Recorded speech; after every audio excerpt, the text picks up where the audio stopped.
नमस्कार, आप देख रहे हैं 3N न्यूज़ नेटवर्क। मैं हूं संतोष कुमार सिंह। 2020 विधानसभा चुनाव का आगाज हो चुका है। सभी प्रत्याशी अपने अपने फील्ड में लगे हुए हैं अपनी जीत की अग्रिम ओर। मैं अभी महुआ विधानसभा क्षेत्र में हूं और एक ऐसे शख्स की बात करने जा रहा हूं। उस शख्स कोई पहचान की मोहताज नहीं है। पिछले कई वर्षों से वह हिंदू संगठन के लिए काम करते आ रहे हैं और कई ऐसे वैसे काम किए हैं जिनका वर्णन भी हम नहीं कर सकते। मैं उनके मुंह से ही सुनना चाहूँगा। और पहले तो मैं उनको नमस्कार करता हूँ। सर नमस्कार। जी नमस्ते। आपका बहुत बहुत स्वागत है। आपको भी नमस्ते। सर, मैंने आपका नाम सुना और बहुत दूर से देखता था और काफ़ी करीब से आज मुझे मिलने का मौका मिला और आज इंटरव्यू का भी मौका मिला है आपसे। और आप मेरे गुरुवर भी रहे हैं। कहीं ना कहीं मैं आपको फॉलो करता रहता था कि एक बहुत अच्छे काम करना किया आपसे। मेरे को बहुत सारा चीज़ प्रेरणा मिली है मुझे, और आज मुझे आपका इंटरव्यू लेने का मौका मिला है, इससे मैं बहुत खुश हूँ। मैं पहला सवाल है कि सर, ये एक बहुत बड़ा कठिन एक विधानसभा चुनाव और एक हिंदू संगठन से आप जुड़े हुए, सारे राष्ट्र हित से लेके क्या क्या आपने काम नहीं किया है, कैसे अचानक आपने चुनाव लड़ने का फैसला लिया? मैं चुनावी लोग हूँ नहीं। 2008 में मैं यहाँ लाठी खाया, जेल भेजा गया, बहुत बुरी तरह घायल था। आंदोलन चलती रही लेकिन बूचड़खाना बंद हुआ। उसमें हजारों लोग घायल थे।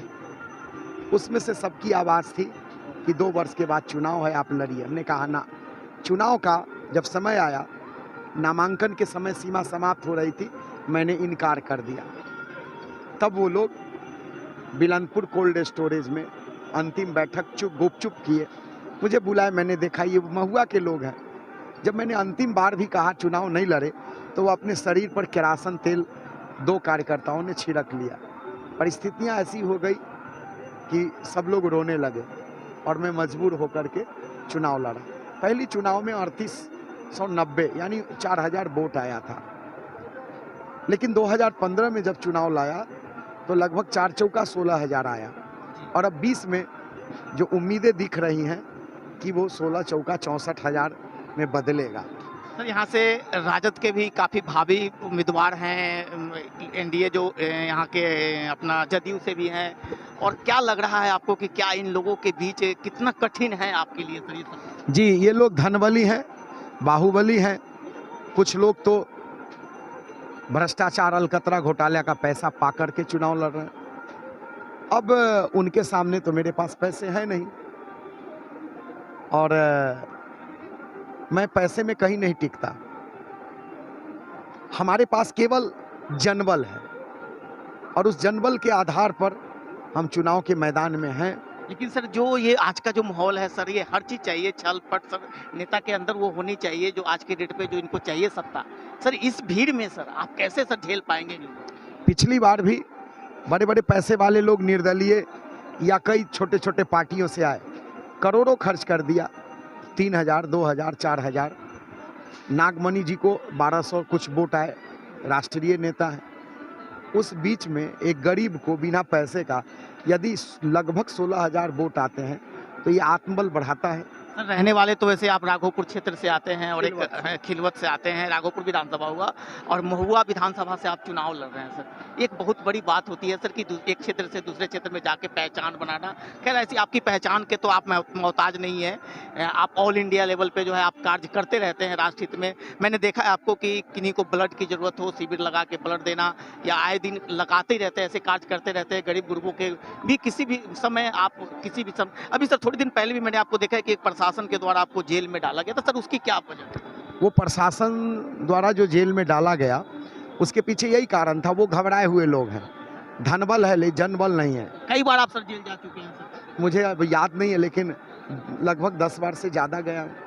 10 वर्ष से ज़्यादा जेल जा चुके हैं हाँ, सर। अयोध्या के लिए, कश्मीर के लिए, 3 बिघा आंदोलन, बांग्लादेश के अंदर का आंदोलन, गुवाहाटी का विदेशी घुसपैठ आंदोलन, सब में गया। सर, एक सवाल है मेरे मन में खटक रहा है कि एक हिंदू राष्ट्र का आप कार्य करते आ रहे हैं, लोगों को राष्ट्र हित में कार्य करते हैं, आपको क्या जरूरत पड़ गई सर चुनाव लड़ने की? सदन में अच्छे लोग नहीं जाएंगे, ओवैसी जैसे लोग और पॉपुलर फ्रंट ऑफ इंडिया का जो SDPI है, ये भी राजनीतिक क्षेत्र में, इनको जवाब कौन देगा? ये सदन को बरगलाएंगे।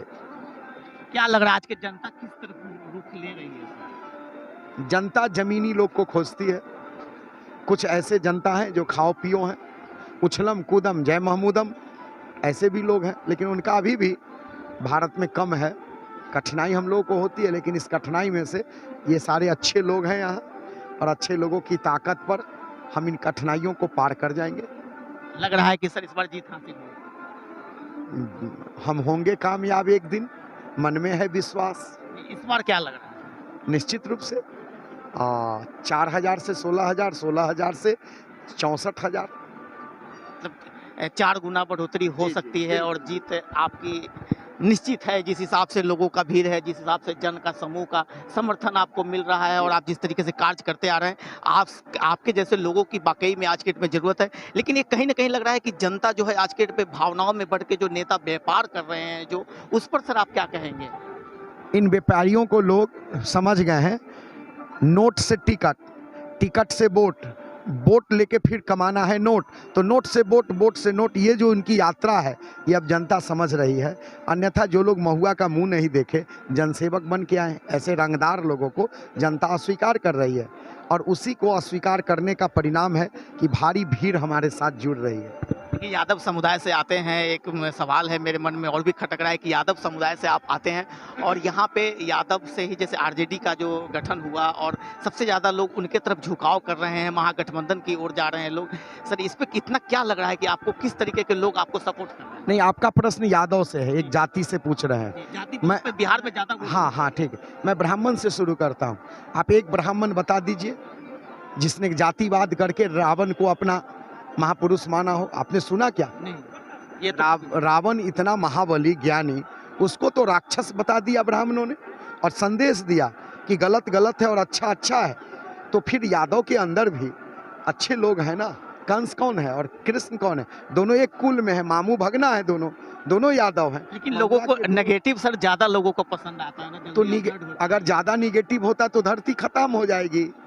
यदा यदा ही धर्मस्य ग्लानिर्भवति भारत, अभ्युत्थानम अधर्मस्य तदात्मानं सृजाम्यहम्। जब जब धर्म की हानि होगी, तब तक जब हानि होगी तो अच्छे लोग आ जाएंगे, मिलेंगे। कृष्ण ने कहा था, कलयुग में मैं शरीर में नहीं आऊँगा, विचार के रूप में आऊँगा।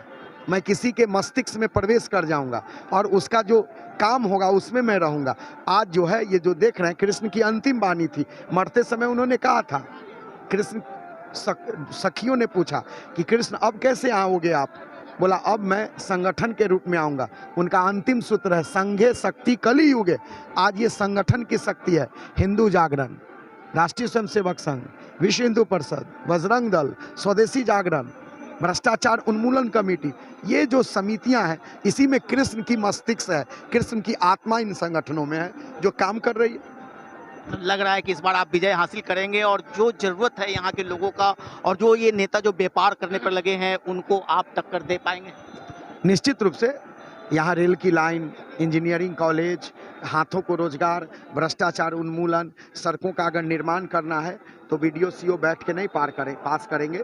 हमको जहाँ बनानी है वहाँ की जनता की कमेटी बनाकर पारदर्शी काम होगा।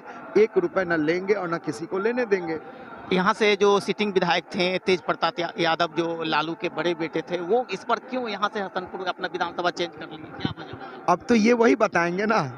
आपको क्या लग रहा है किस वजह से ऐसा? नहीं, मुझे लोगों ने उनको अच्छा सपोर्ट दिया था यहाँ से। सपोर्ट दिया है, परंतु उनको लगा कि हसनपुर सुरक्षित है इसलिए गए हैं।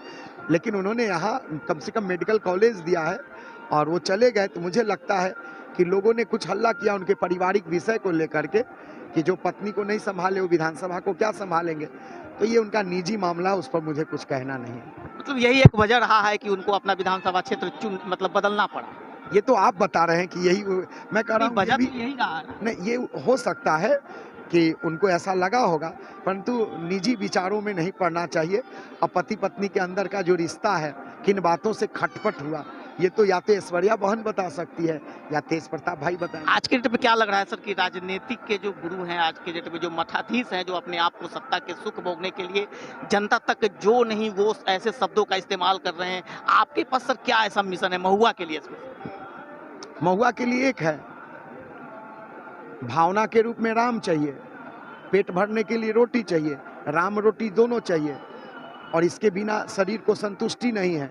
जहाँ रोटी से शरीर को बल मिलेगा, राम नाम से मस्तिष्क को शांति मिलती है, आत्मा को आनंद आता है। राम रोटी दोनों चाहिए महुआ को। जी, बहुत बहुत धन्यवाद विनोद जी। और आज हमारे साथ विनोद जी थे और ये महुआ विधानसभा से निर्दलीय उम्मीदवार है। इनकी प्रशंसा जितनी भी की जाए उतनी कम है। आज ये मुलाकात इनसे हुई है विधानसभा चुनाव के, जो 2020 का चुनाव है, इस हाल में। और इससे पहले भी हमने कई बार इनसे काफ़ी प्रयास किया था कि मैं इनसे मुलाकात करूं, अपने चैनल के माध्यम से इनकी बातों को रखूं।